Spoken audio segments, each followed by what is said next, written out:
Hello, and welcome to episode 2021-13 of the Mind and Muse Crochet Podcast. Today, I'm not complaining.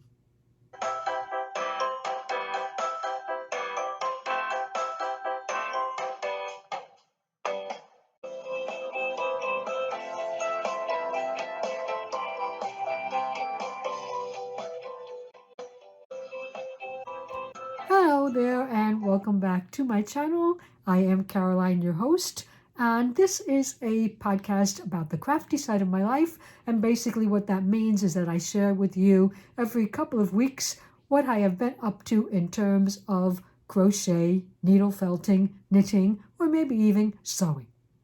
Thank you so much for joining me and for forming a part of this community where we do just that. We share our experiences and hopefully learn a little bit from each other.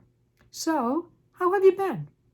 How have these past 2 weeks been for you? I know that for me, they have been full of things to do and a lot of procrastinating because that's something that I'm basically pretty good at.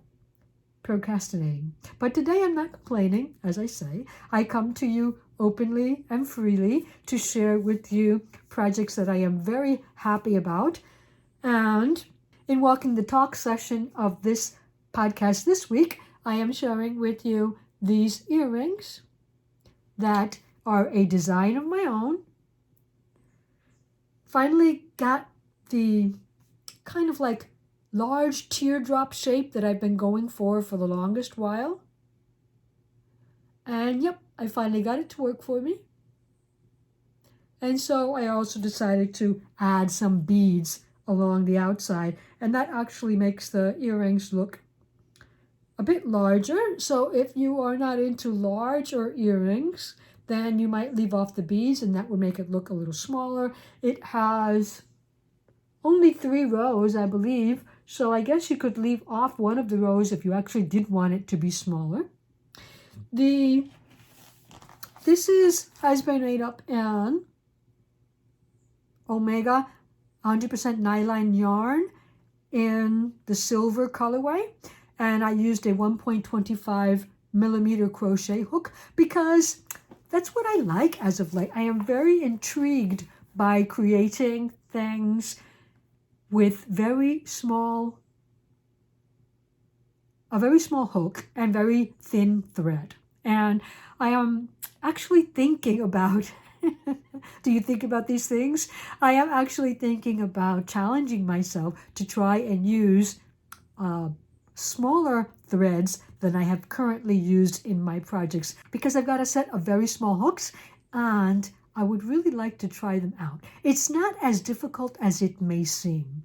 I know some of you have shared with me that you are unable to crochet or maybe even knit, I don't know. I'm mostly into crocheting with the smaller threads, the thinner threads, because of different conditions of your hands or your eyesight, etc. And I really do understand that those are obstacles. I know, or I assume, that at some point I will reach the point where I won't be able to do them either because of the same conditions that we all basically fall into as we get older. But so I say, until I get there, I think I'm going to give it a try. But for now, these are made with a 1.25 millimeter hook and a lace weight nylon, 100% lace weight nylon. It's all written up, if we can call that writing something up. I've got the design made up, written. That is by no means a chart, by the way. Those are just my eerie drawings of things that make sense to me.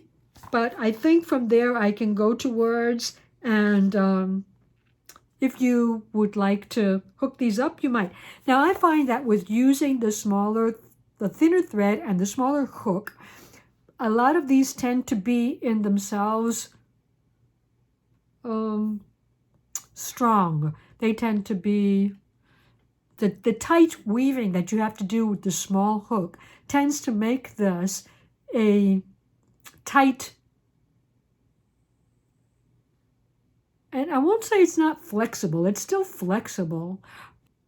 Of course, it's a matter of preference also. You might want these extra sturdy and extra stiff, which is probably the word I was looking for before, but some threads just tend to produce that type of a weave, of a fabric, and so you don't always need to stiffen, is what I'm saying.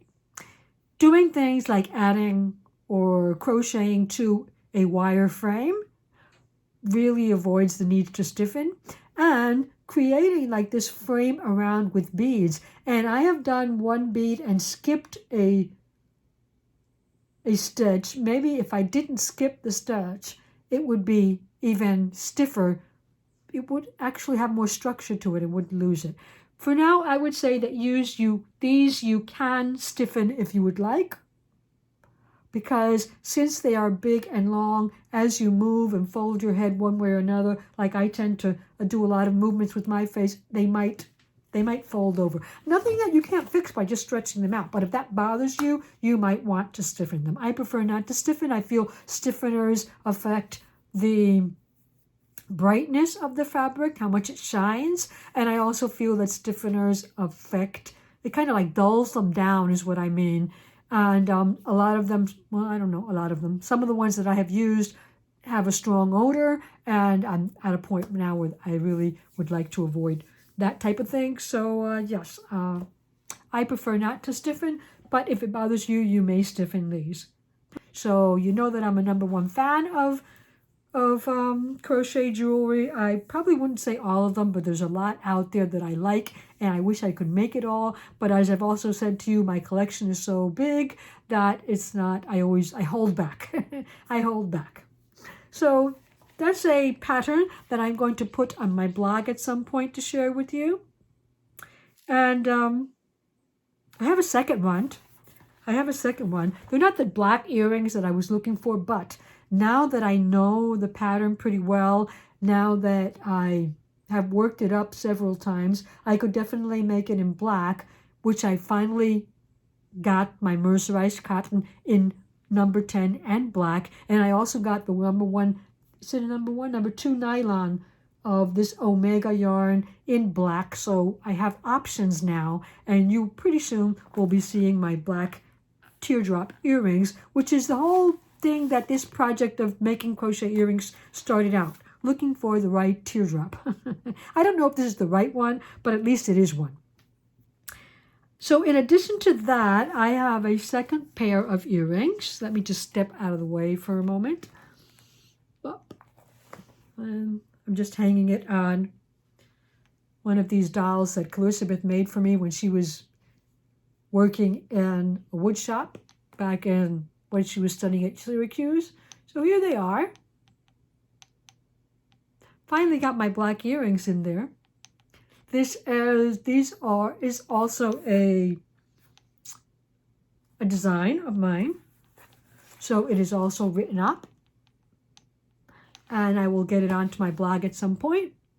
The idea is to create like half of this circle and then the other half,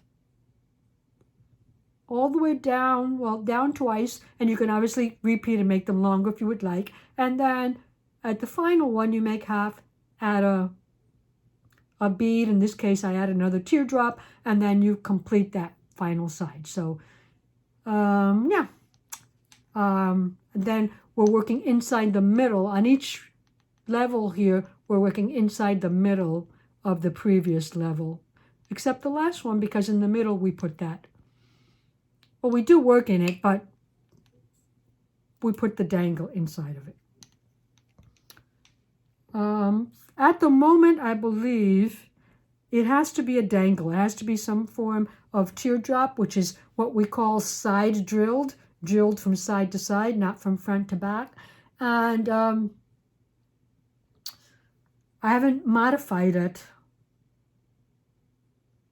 to be used with other types of beads, but I'm going to look into that. because I think I would like to modify it so I could have a round bead in the middle, and we'll see how that works out. But there, I finally got my black earrings, or at least a pair of black earrings. It just called to me when I saw the dangle that I wanted to do something like that. So that's why I kind of like changed my directions and didn't remake these, but decided to make a different one. So that's my welcome to talk. Yep, I use crochet earrings a lot. I wear them to work. I wear them anywhere I go. And it's not that I don't use the other ones because I, like I say, have a large collection, but I do, as of late, I do have like this preference for lacy designs on my ears. I do find that quite attractive to myself. I don't know if it makes me more attractive to other people, but I do find it makes me more attractive to myself when I look at myself in the mirror. So, yay, there's for pleasing ourselves. All right, so not bad, huh? 2 designs. They may seem small, and they are.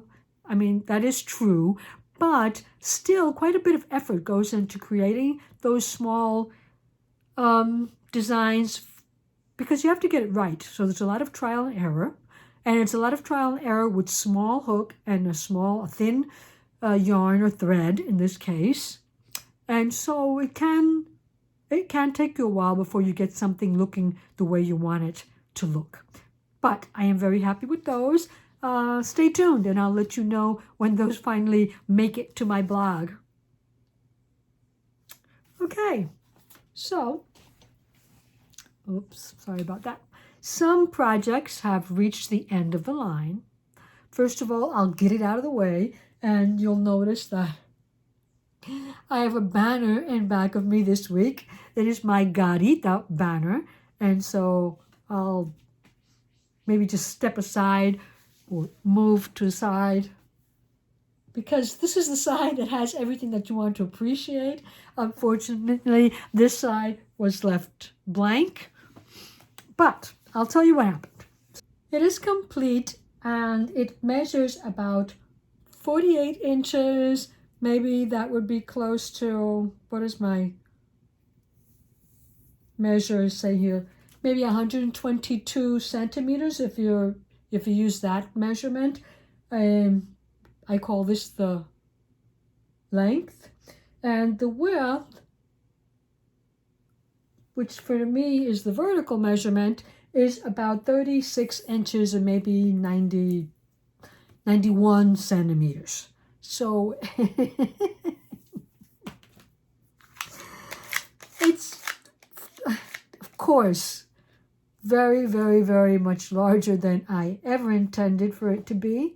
That just goes to show you that, yeah, you can create a design. I created this using stitch fiddle, but unless you know what you're doing, unless you make your swatch, unless you know a little bit more about how to determine the amount of yarn, rows, stitches that are in a project, this happens.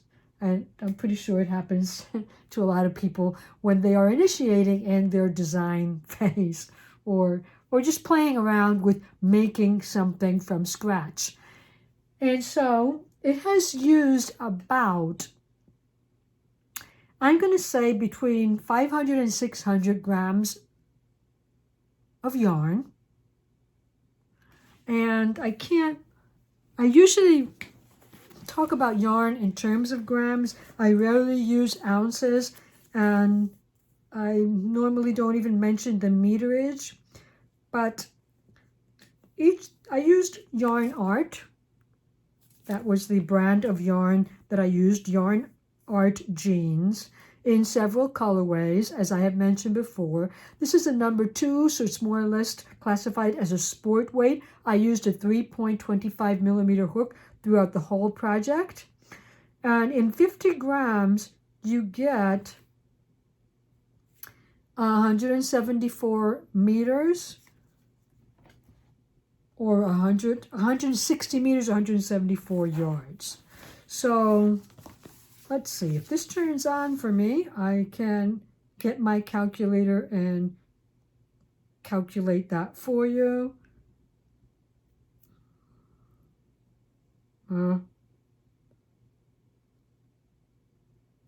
So if I am telling you I used about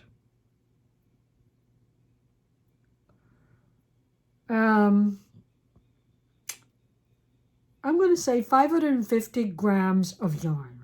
550 grams of yarn, just to make it easy for myself, would be about 11 of those 50-gram spools. Here, 11 of these 50-gram spools. And if each one of those spools has 174 yards, then I've got 1,914 yards of yarn in this project. And if you're interested in the meterage, well, that's 160 meters. That's 1,760 meters in this project. So, yeah. If anybody is interested in that. I just wanted to find something to say that I haven't said before, since I have been presenting this project. I haven't been, let's be fair, I haven't been presenting it over the span of the complete year that I have been working on it, but I have presented it now and then. And so the major details we have spoken about, it's simply that these are the final details that, I mean, somebody is interested in. Now, of course, if I had used a smaller hook, if I had used thinner yarn, then I could make this smaller. And essentially, if I had just made the drawing, the initial drawing smaller, the final would have also been smaller. So that's something to think about. And this one, I don't actually know if I'm putting it up. I had offered it as a pattern last year for the celebration from September 15th to October 15th of the National Hispanic Heritage Month. But I don't know now, because it's not that I don't like it. Maybe I'll do a view from farther away for you so that you can get a better idea of what it looks like completely if you would hang it on your wall or something like that. And but there is a lot of space here, sky space, that I don't think was necessary. And also I kind of like shoved the sentry box, or this lookout house, I kind of like shoved it into a corner when there was so much space where I could have put it in the center. Like, I don't know, things like that. So anyway, thinking about all those things, I did do a remake of my original stitch fiddle design. If it's still open, I'll show it to you. Yep. Okay. And I think I like the modified version, but I haven't modified it in terms of columns and rows, so I still think it would be just as big as this.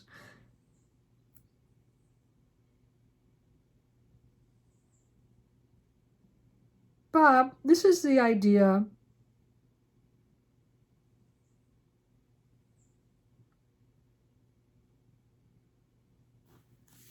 That I have now.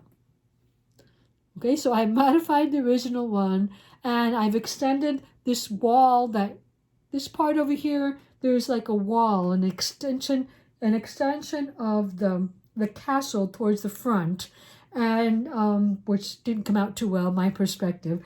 But the idea was that it's got rays of yellow on it because the sun is supposed to be hitting the garita, and that's where it's reflecting. That was my idea. But anyway, so that I have extended that wall here, made it somewhat more noticeable so that it looks more like a wall extending out the side of the garita. I've also added a bird in the sky, and by petition of Clarissa, she said, "Mommy, I want to see some green in that because everything about Puerto Rico is green." So I stuck here this palm leaf that I drew, knowing that it's totally out of perspective because, now we lost it. It's totally out of perspective because if you were looking at the garita from this position, it would be so high in the sky that you would not be seeing palm trees. Essentially, that's it. But she said, I don't care as long as I see some green there. So there, I put some green in there.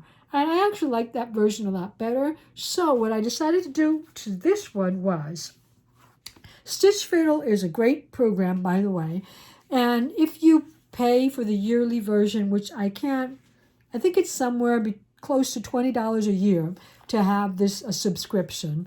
You can, for example, I am able now to select this bird portion here and use my selection to create a new chart. And then I could make the bird in a small piece out of the chart. And so I made the bird. And my idea is I will either glue or sew it in that position on top of what I already have done. And then I'm going to do the same thing for the palm tree leaf there. I'm going to select it, ask Stitch Fiddle to create a new chart with my selection. And actually, I think I've already done that somewhere. And then, let's see. Yep, I've already done that. Let's say here. And it created that. And I am going to then crochet that tiny, it's not really that tiny. I think it's like 32 boxes up, because I have to say box stitches because each one of the box stitches has 4 stitches in it. So it's a lot of crochet. And 32 up and I think 12 to the side. So it'll be a chunk in the corner, and this corner over here that is not being used right now. So that will add something. That will add something to it. And the problem I have with this is that I have run out of this blue color. Remember that I had some of this blue color was donated to me by Hannah of the Cozy Cottage Crochet because I won it in one of her giveaways for one of her crochet alongs, and she sent me, it might have been maybe 300 grams. And so I used part of it to create my first coquille drawing, and then ignorance is bliss, and I thought I had enough left over for this, but I had to actually use the 2 that I had left over and buy a package of 4 more to complete this whole project. And I had 4 of the gray, which I used completely. I had 4 of the black, which I only used 2 of. I had 4 of the yellow because they came in packages of 4. And I only used 1 of those. And then I've got the additional blue up here, the second blue, because the skies in Puerto Rico are never one solid color. Then I also bought 4 of those and have some left over. So there's leftover because, like I said, I didn't calculate correctly the amount of yarn that I would need for the project, and so I just purchased on a whim what I thought would work. So I'm very happy to present to you La Garita, although, as I say, she is not complete because now I have additional modifications and I will find ways to flatten this as much as possible so that, but even if you do, maybe I don't know what I'll do. But anyway, I'm going to stick that there, and I'm going to stick another piece down here. And so this is going to be like a multi-layer project. And it'll be fine. It's for me. And so at some point, I might do the other version of La Garita. Trying to use maybe a fingering weight yarn and a smaller hook. It will come down a bit, but not a lot, because it was already designed as a large painting. If I use C2C, I could probably do it with less yarn, definitely with less yarn, because C2C, like I say, every box stitch has 4 stitches in it, and they are double crochets. So I could probably use less yarn, but I don't know if less frustration will come out of it if I just create it as a color work project. So I don't know. Things that I am thinking about for the future of this design, because I would like it to be made and exhibited somewhere, but I understand that because of the size that it has, it will only be exhibited in my house. I will be the only person willing to take a wall out of my home and frame this to put it on the wall. And so we'll see how that goes. we'll see how that goes in the future, guys. So there, that's reached the end. And it did reach the end. I think exactly on October the 15th, I finished it. I was really rushing there in the end because I wanted to get it done by October 15th, because I felt that if I didn't, then I would totally lose my motivation again. But once I saw it done, then these little squares here can be made in a couple of hours. So I think I've got a couple of hours left between finishing up those squares and finding out the best way to add them to my project. I don't know if you will see the Garita on this channel ever again, but we'll see. We'll see how the changes, how well I get the changes to look, and how excited I am about them so that I can share that with you. La Garita, guys. And as I have mentioned before, La Garita is one of the typical structures on our castles that we have in our capital city, San Juan, where there were, at one point, it was the port where all ships arrived at the island. And so they always had lookouts, sentry houses looking out for pirates and, just, the world has been the world forever and over. So looking out for people that were also wanted to attack us, etc. And I say us in a expanded sense, because we were not the Puerto Rican people yet at that point in history.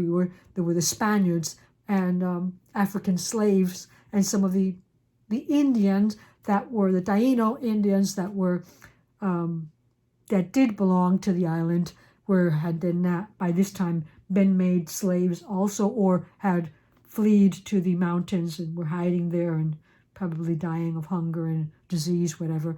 But anyway, yes, it's a typical figure on our castles here in Old San Juan. So there's a glimpse of Old San Juan for you. Okay, so that's one. The second thing that I've been working on and finished, that you have seen before, is my version of the square root socks, a design by Elizabeth of the Crochet Cakes podcast. And yes, there are two. They are complete. They are complete. They are complete. And as we talked about in the last podcast, I did rip it back all the way to my heel flap. I completed the heel. Well, this is my turn, right? I completed the heel flap with a 3.25 millimeter hook, meaning that I did not change sizes. I kept it the same. That brought it in, and now I have less extra fabric that I was going to do. It was still wide enough here so that I can get it on, and I think that the person that I'm going to gift it to will be able to get on. And then I decided in the end to knit. Maybe I shouldn't show you that side because I have some out of phase stitches there. I'll show you this side. That might look better. Or maybe I'll show you this one. Okay, so here's the end of my crochet. I could pick up one extra stitch every 5 stitches because I did 60 stitches. That's the way it went. So every 5 stitches, I picked up an extra stitch by picking up a stitch in the front and in the back loop of that single crochet stitch. So I, in total, had 72 stitches for knitting, and I did a 2x2 rib. I attempted to do a 2x2 rib. Yeah, my knitting isn't so great, so there's a lot of mess ups, but that's okay. I don't know how. It's so easy. It's only 60 stitches, but I've still got several stitches out of sync. But okay, look at that side. Still looks better than the other side. So there they are, square root socks. First gift for the upcoming Christmas season that have been made. They'll be sent in the mail though, because I don't believe my daughter will be coming with her partner this Christmas, but they've been washed, they've been blocked, and they've been weighed and they've been measured. Lies, all lies. I wanted to, but I didn't. And so I had about 40 grams of the main color left over, and I still had about 10 grams of the contrasting color. So depending on how much you contrast, maybe I could make another sock. Not this one, but another one. And yeah, I'd be willing to make this one in, I would like to try it in maybe this being a tonal or a solid color, and then using a different solid color to do the contrast. Okay, so those are my square root socks. In addition to that, not bad. One big project, one small project, and a couple of tiny projects. And even a design in there. Okay, so I'm back after I just decided that the Garita in the background was too much for what I wanted to talk about next. So I've got to change some background scenery, but continue to talk about this week's projects, because the next thing I wanted to talk about was the upcoming Halloween season. I call it a season, but it's actually, what, a couple of days? And I mean, depending on how you celebrate, honestly, it's probably just one day, but then the build up and then the celebration will kind of take a couple of days in themselves. Anyway, first of all, I know that a lot of people do not celebrate this holiday. And second of all, I know that even those of us that do like to celebrate it, the last couple of years with all of the global health issues have been very difficult to want to celebrate anything. But trying in a little bit to get back to normality, well, we've seen a lot of pumpkins this year. Why can't we see a lot of costumes? And I'm only in it for, number one, the chocolate, because I love chocolate. And number two, the costumes, because I like dressing up. I'm not in it for the horror. I am in it for the magic. And not the horror, not the gruesomeness, not the scary, not even the scary stuff. I like light, you know. I don't do with a lot of scary. So anyway, a couple of years back on this podcast, on this channel, I made a part of my costume, and I shared it with you here as my Maleficent, the headband with the horns that I purchased the pattern to and recreated. And so this year I thought, well, being that Cruella came back into the spotlight, let's say, this year, I decided that imitating Cruella has always been one of my greatest pleasures. And so therefore, I have done it before. I'm not going to say this is original, but I think I'm going to do it again. And so, but this year, maybe I will change the costume a little bit in conformity with the new version of Cruella that came out. And I say that, but maybe that won't be so true.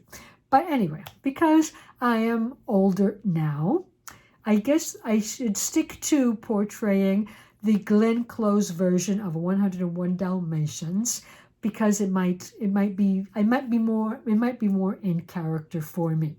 But anyway, I decided, well, what can I do in terms of crochet as an accessory or a prop to my costume? And so I decided to make a pair of vintage gloves. I was going to adapt the pattern, let's say, to my style, which means to what I understood of it. Have you ever tried to do vintage crochet or knitting from a vintage pattern?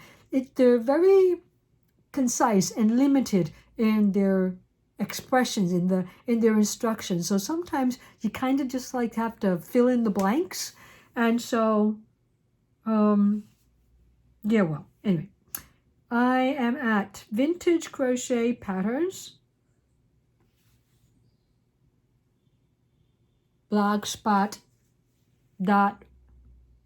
vintagecrochetpatterns12.blogspot.com.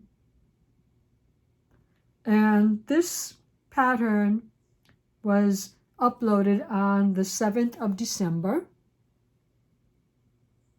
So she scans the original, and then at the bottom she types up the instructions for you. It's called the Shell Stitch Glove number 70, but I can't see American Thread Company I can't see very well the issue number or the year because as you make it larger, it's not a good image to enlarge. So I can't give you that information, and that information is not given here, which I kind of thought it should be.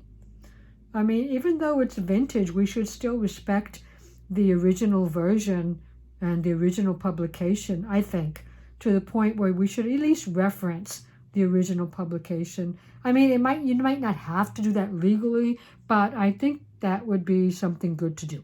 But anyway, so I was able enough to see the instructions so that I could find a mistake that were in the written instructions that weren't making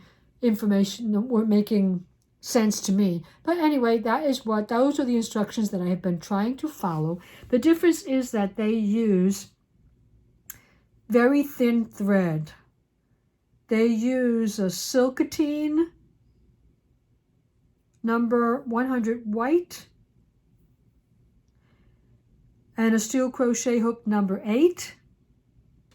I don't know the conversions of the numbers of the crochet hooks to the number of millimeters of the size of the hook. So I'm not even going to try and guess it. But you could probably look that up online.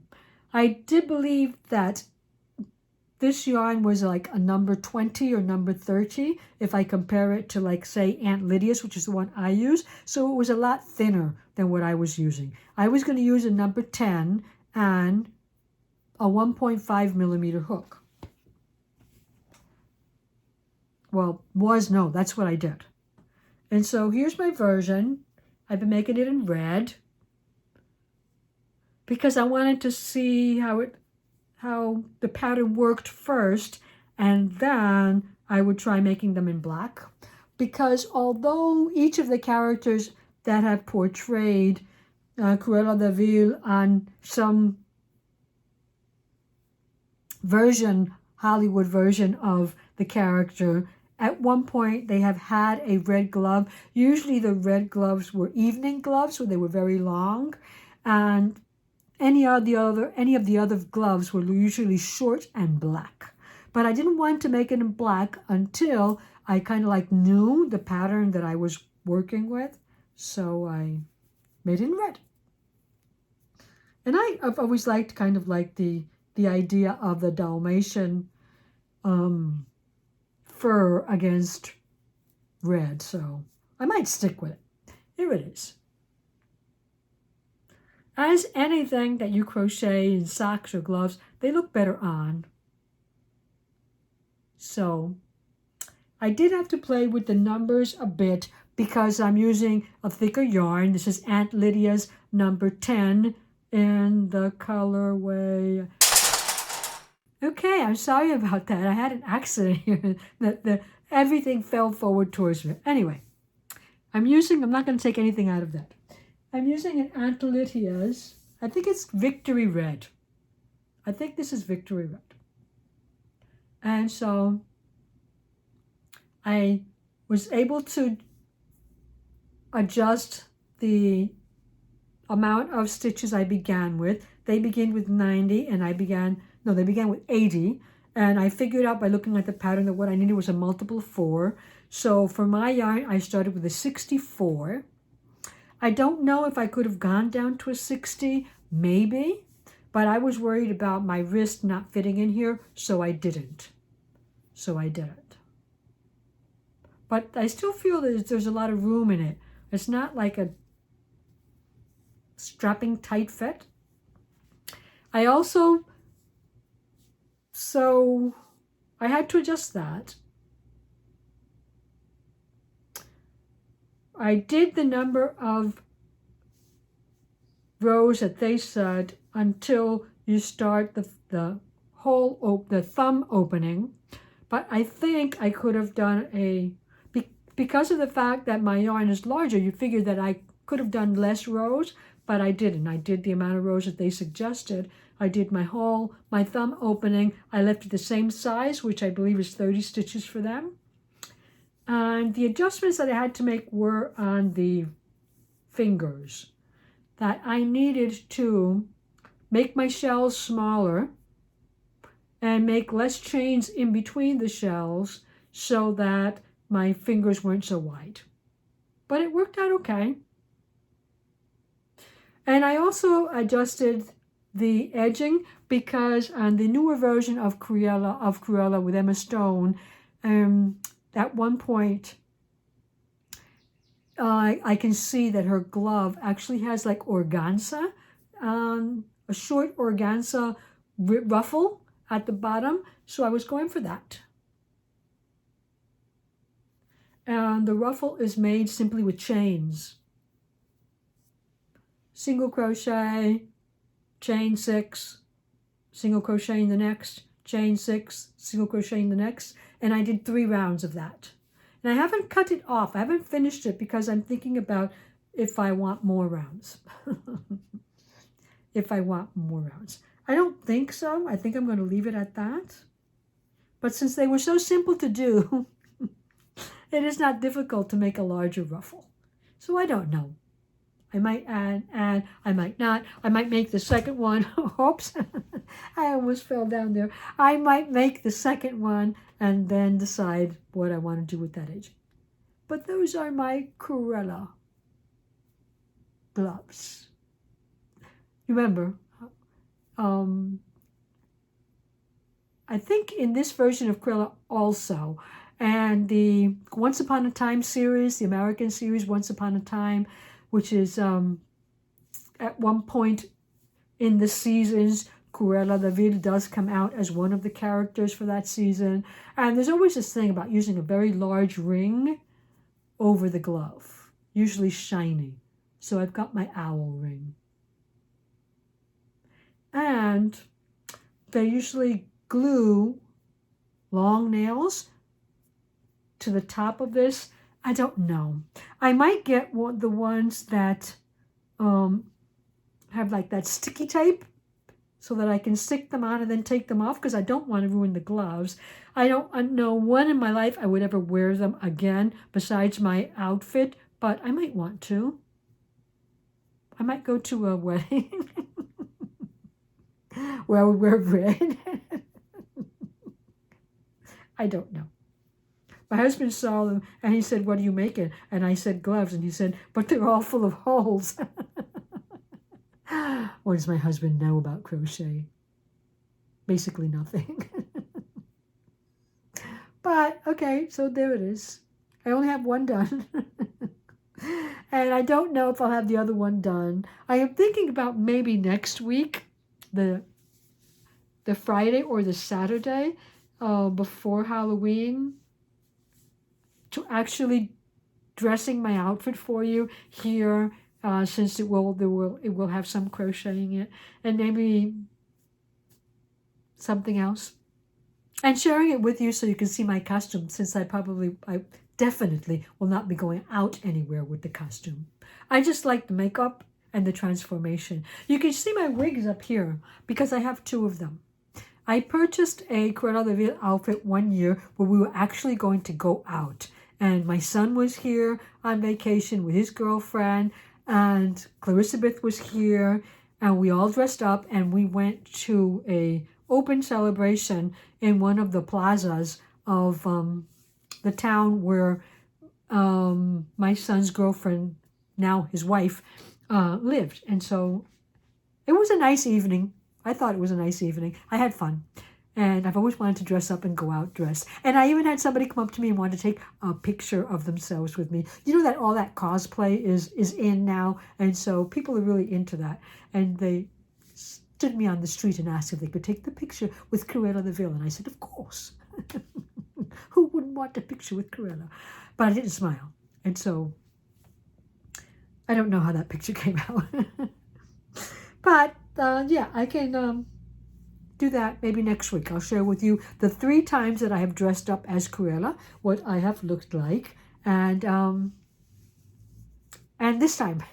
And you'll see the 3rd version, and hopefully entertain yourself a little bit with me and my craziness.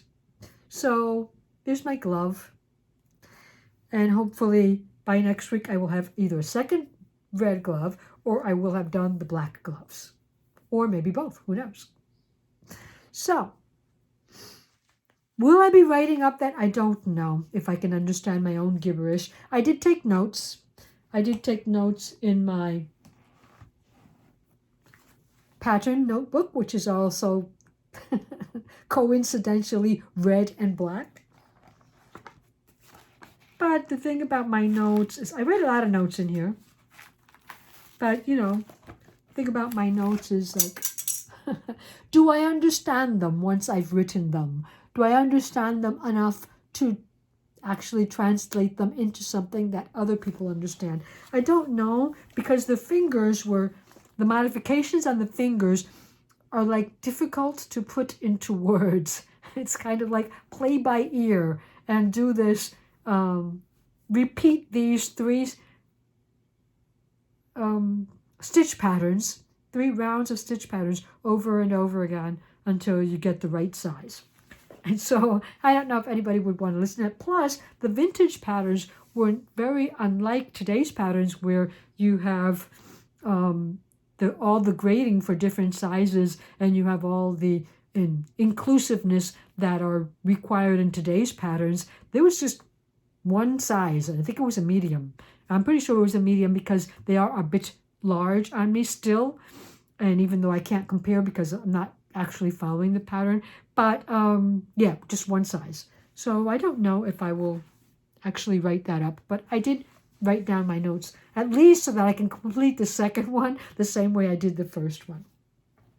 So what else did I want to share with you today? Well, I did want to mention that I have continued to read from the book Simple Abundance all year, although I haven't been able to share it with you. And I especially liked the entries for October. I thought they were superb, and it was kind of hard for me to decide which one of these entries did I want to share with you. So I chose October 20th. I chose the entry for October 20th, which is called Complaints. Complaints we know. Complaints we're good at. Most of us have already mastered the art of complaint in all its many variations. We gripe, we groan, we moan, we bitch, we whine. One of the reasons we love our close friends so dearly is that they allow us to complain, knowing that we'll return the favor. But if we really love them, don't you think it's about time we started sparing them? Some of us spend half of our lives griping. It's time to get a grip. When we bitch and moan, we're not much fun to listen to. Just because you can't see the eyes at the other end of the receiver doesn't mean they're not rolling or shut. Try new outlets to channel hostility. Moan. Moan on your dialogue pages. Shout. Shout in the shower. Blow. Blow off steam as you walk. Or scream in your car as you wait in the traffic. Spirits are big enough to take it. Besides, it's all been heard before. There's nothing new under the sun. Now, I'm not suggesting that we suppress our negative feelings, but the petty stuff we're often foaming at the mouth about isn't worth the breath it steals. Our words are powerful, so powerful that they can change our reality, the quality of our days and nights, the quality of the days and nights of others.